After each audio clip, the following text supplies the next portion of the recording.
What if some baby videos are training a child's brain to expect constant stimulation? Not because parents are failing, not because screens are automatically bad, but because developing brains are incredibly sensitive to speed, novelty, sound, movement, and reward.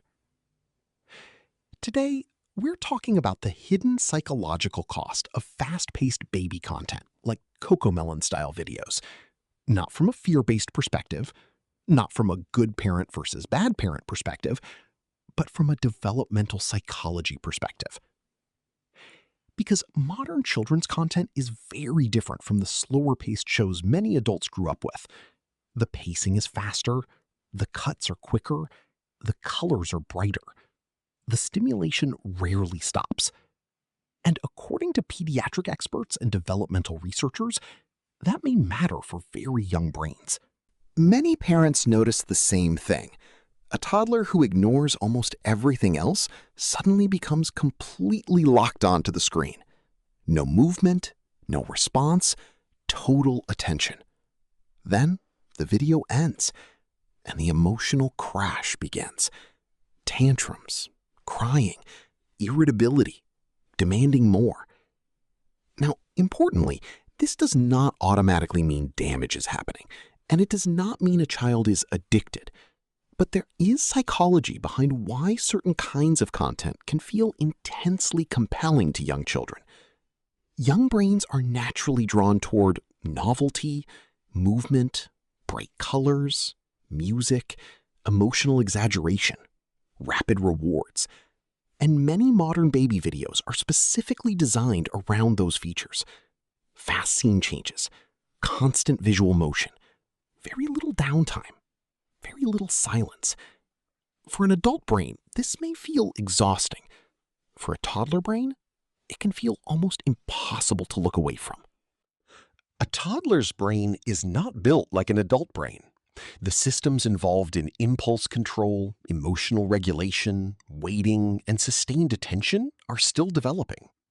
Especially the prefrontal cortex, an area heavily involved in focus and self-regulation.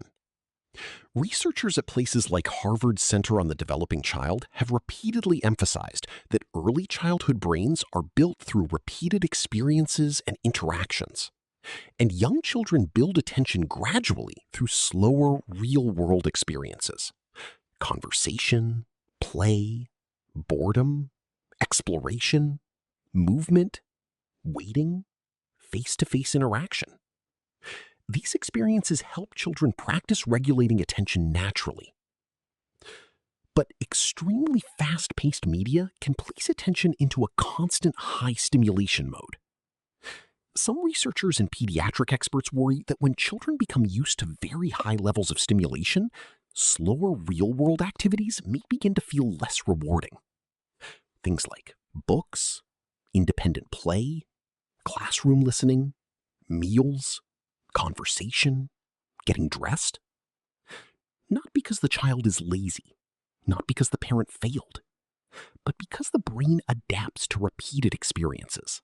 This is where nuance matters. Not all screen time is equal. The American Academy of Pediatrics has long emphasized that content quality, age, duration, and parent interaction all matter.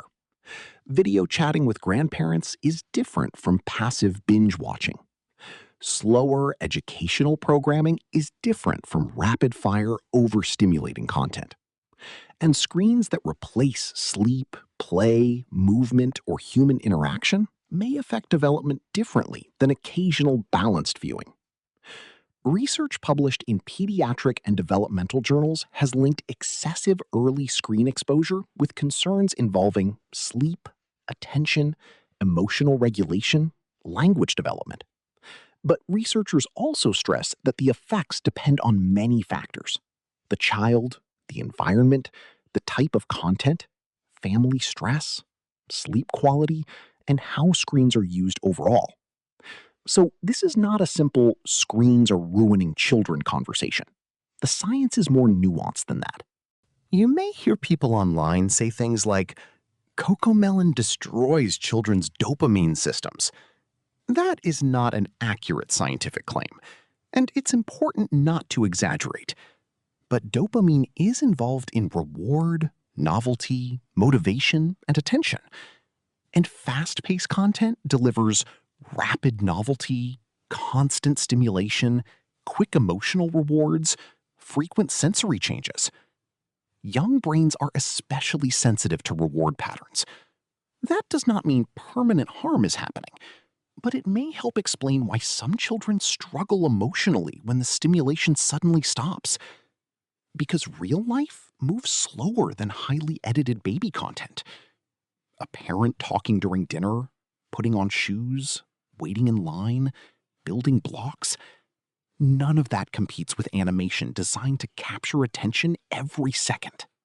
The World Health Organization and the American Academy of Pediatrics are especially cautious about screen exposure in very young children, especially under age 2. Why? Because babies learn best from real human interaction. Eye contact, facial expressions, touch, movement, back and forth communication. These experiences help build language, emotional security, attention, and social understanding.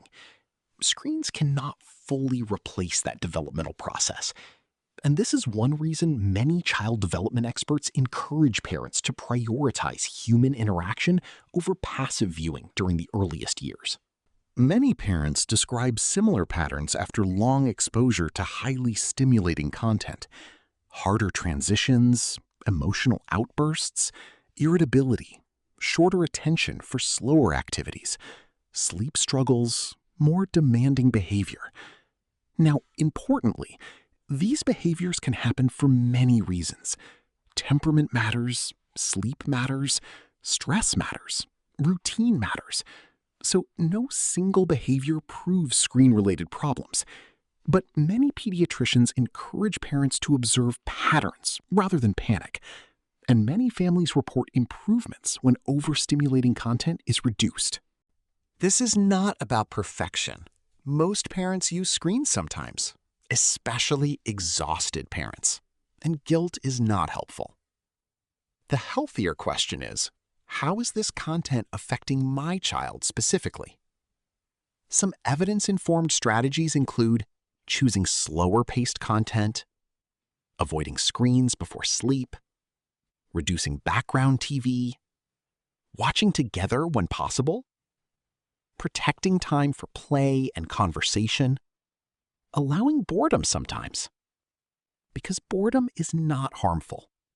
In fact, boredom is often where imagination, creativity, frustration tolerance, and independent play begin. And one of the most important skills children develop is learning how to regulate themselves without constant external stimulation. The biggest issue may not be screens alone. It may be overstimulation. Modern baby content is incredibly good at capturing attention, sometimes better than developing brains are prepared to handle. That does not mean parents should panic, and it does not mean occasional viewing ruins a child.